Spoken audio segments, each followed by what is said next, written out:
I think in 1957, race relations were becoming tense.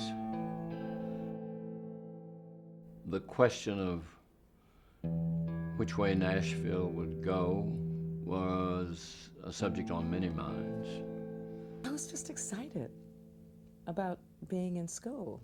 I guess all of us was just excited about being the first day of school, and I guess that's where our thoughts were. I thought everybody went to school in a parade. There was all these people, and I was not afraid. I had my Big Daddy's hand to walk with, and I was proud and happy and excited to go, despite what was going on around, because there were people. It was a parade of people. It wasn't a happy parade, but it was a jeering crowd is what it was. But to me, it was a parade of people. I didn't focus in on what they were saying. We rounded the corner just before you get to the school. We had to go around the corner. I saw all these people everywhere. They were all on the sidewalk, just everywhere. And it really didn't hit me what was going on. As we got closer to the school, then the name calling and everything, and as closer we got, the more names was calling, and so I just kept walking. I said, no, that's not me. That's not me. That's not who I am.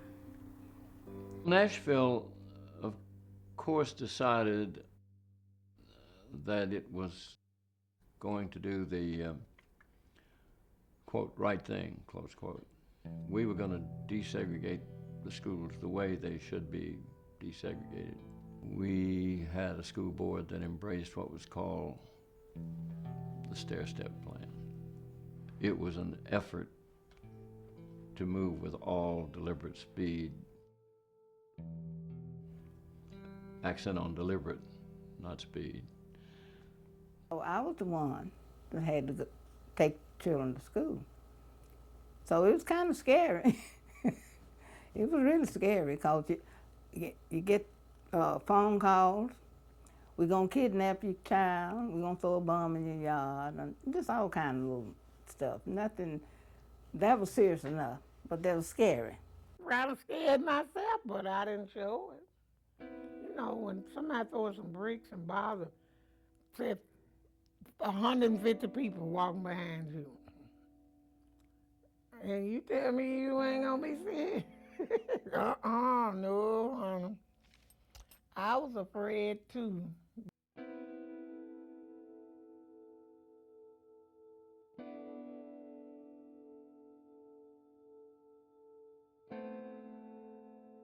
Just beneath the surface, there was the reality that there was volatility and that the possibility of an eruption of violence would damage the city. There were people just violently opposed to desegregation, any change at all. We heard, at that time, how the kids was treated down in Arkansas. All that was coming over the news and stuff and everything. And you wonder what would happen then, especially with little kids. I personally think it was very dramatic that all these little 6-year-old children were going to these all-white, predominantly white schools, desegregated schools. When I went to the school in 1957, it was the same year that the high school kids went to Central High School in Little Rock. I think if you look at Nashville and Little Rock, you also should look at Tennessee and Arkansas. Governor Frank Clement had sent an early message. We're going to use the National Guard if we have to make sure that the court's order, as difficult as it is for Southern State to follow, we're going to do that. In Arkansas, you've got Orville Faubus, a governor who says, hell no, I'm calling out the National Guard. Believe it or not, I'm calling out the National Guard to stop the children from coming in. He creates a confrontation between federal troops and state troops, and it takes The President of the United States, Dwight D. Eisenhower, in effect, denationalized the Guard. I mean, to get federal troops to come in there in order to desegregate Central High School. I sort of knew I was doing something important because of the way people treated me, and because it was such a thing made out of it, and I knew this was more than just my first day of school. I didn't really know exactly what it was. I didn't think that they taught the black kids like they did as much as they did the white kids. And I was determined that he was going to learn as much as they learned, because I felt like that they couldn't teach them without teaching him. A lot of times they didn't have everything that the white kids had in their school, and maybe that would provide them for better materials and better books and all that. So I said, well, maybe that will even the balance, and they'll have the same education and it would go forward. The first day of school, my father brought me to school. He brought me to school. I was like a block away from school, and I remember it was neighborhood school. But I know in Nashville at that time, it was really the closest school.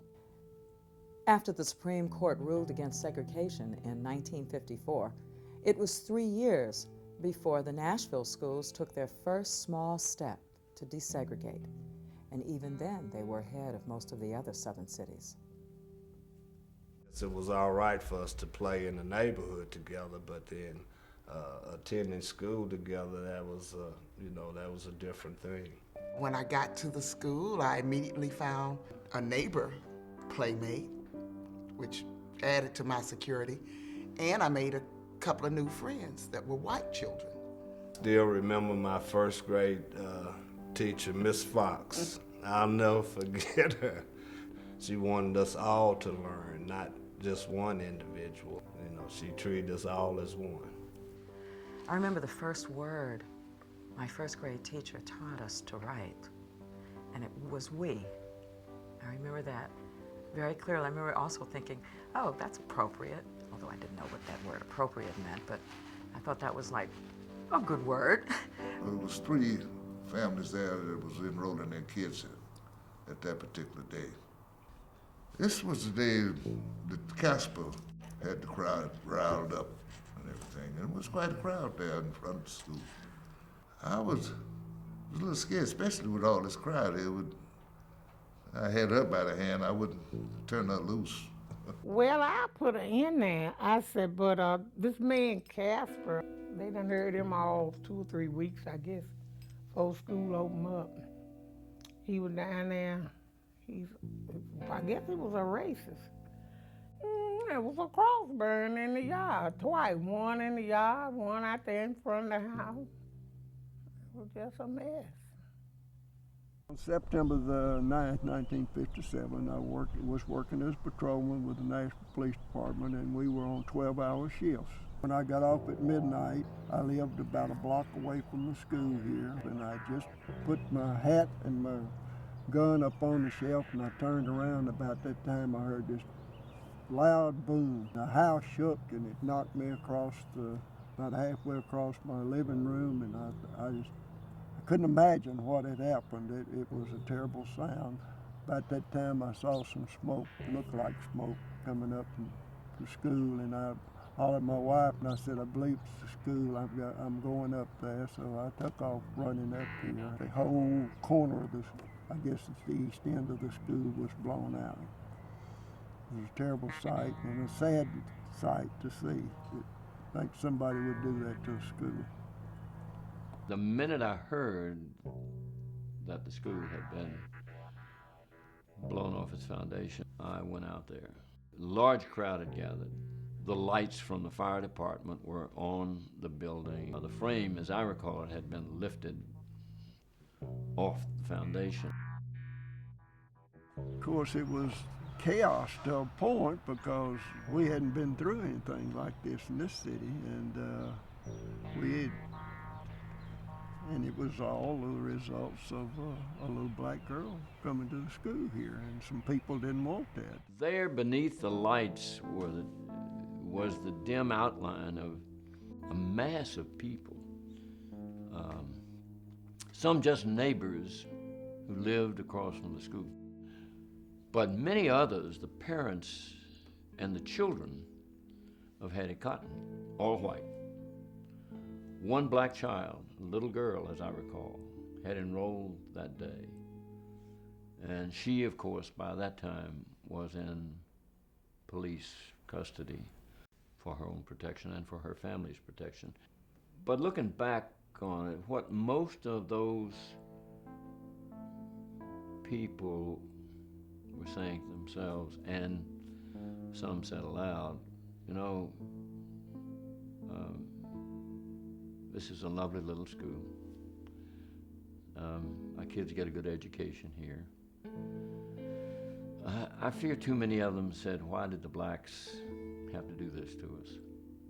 Not why did a monster put a dynamite blast the foundation of this building. That idea of misplaced blame certainly came from the fact that it was a peaceful, placid, caring community, and suddenly integration has disrupted all that. We didn't know what it was, but we were at home that night and we heard it. It was so loud we heard it.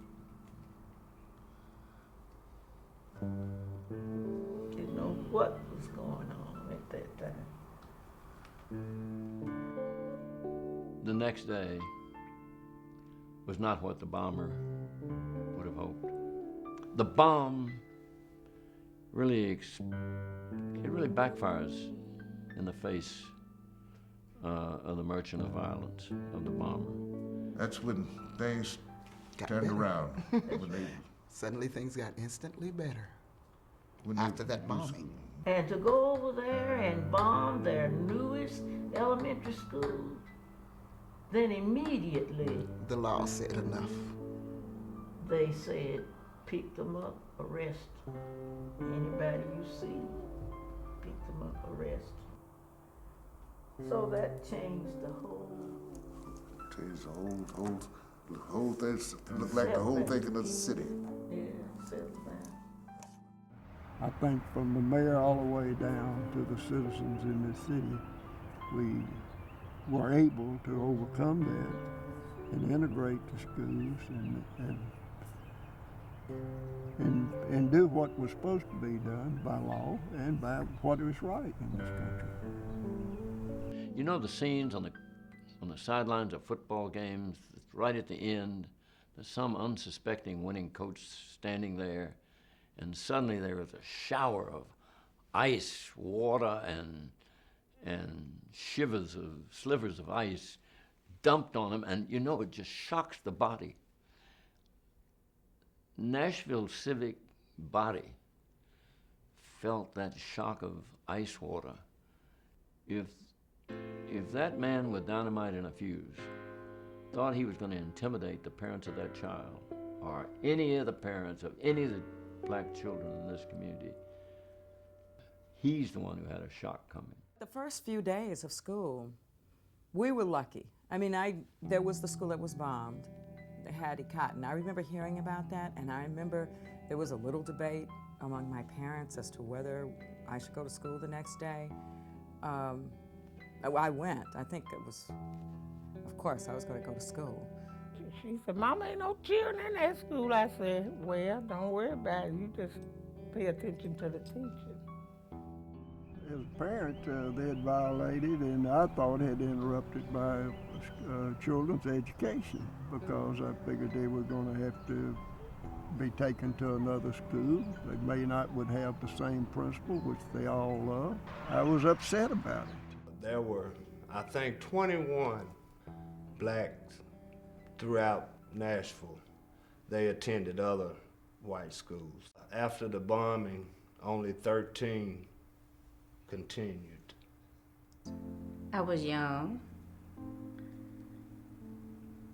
and I didn't have any fear of any harm coming to my family.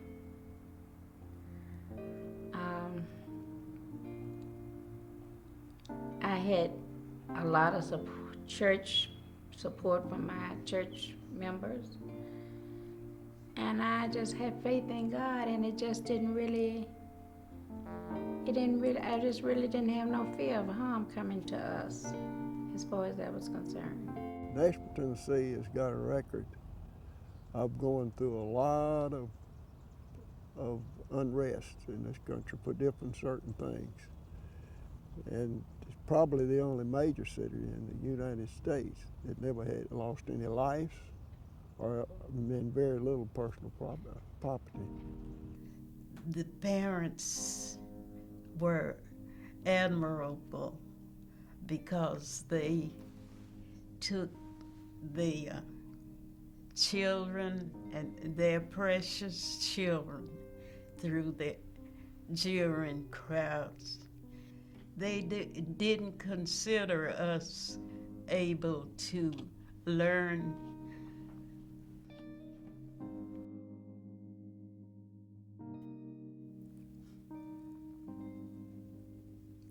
Miss Hayes and them, they all were nice. They walked along with me. Wouldn't say nothing. They tell me somebody said something, I wouldn't say nothing. And one or two times I really wanted to, but she said, don't say nothing. That was her being intelligent. It was awful. You don't never know until you experience something like that. People with knives and bricks and rock. You had experience to really know, be there to see it, because it was a mess. But I lived through it, thank you, Jesus. I hope to live to get 72 more years. What I learned from integrating schools was being with people who were different. And the difference is sometimes not that great. I always believe that everybody has the same wants, the same needs, regardless of what you look like, or where your family came from. America would have torn itself apart, I believe, eventually, with trying to keep things separate and on an equal. The nation would not have been able to stand, it would not have stood, because it takes a whole lot of energy to hate.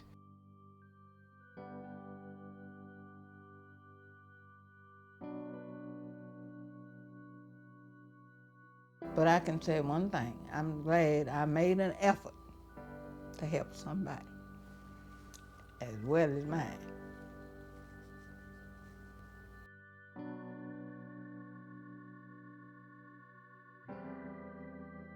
The courage of black people, challenged, emerges even stronger than it was the day those brave parents decided, I'm going to put my child in the school closest to our home. And I know there's going to be resistance and opposition, and it might be dangerous, but I'm going to do it, The journey that I've made today, and the journey that probably everybody, all the other kids who started on that day in 1957, how it's influenced our lives, I think it's a significant thing. I mean, in ways it is our own personal stories, but it's also a story of America. It's a story of us.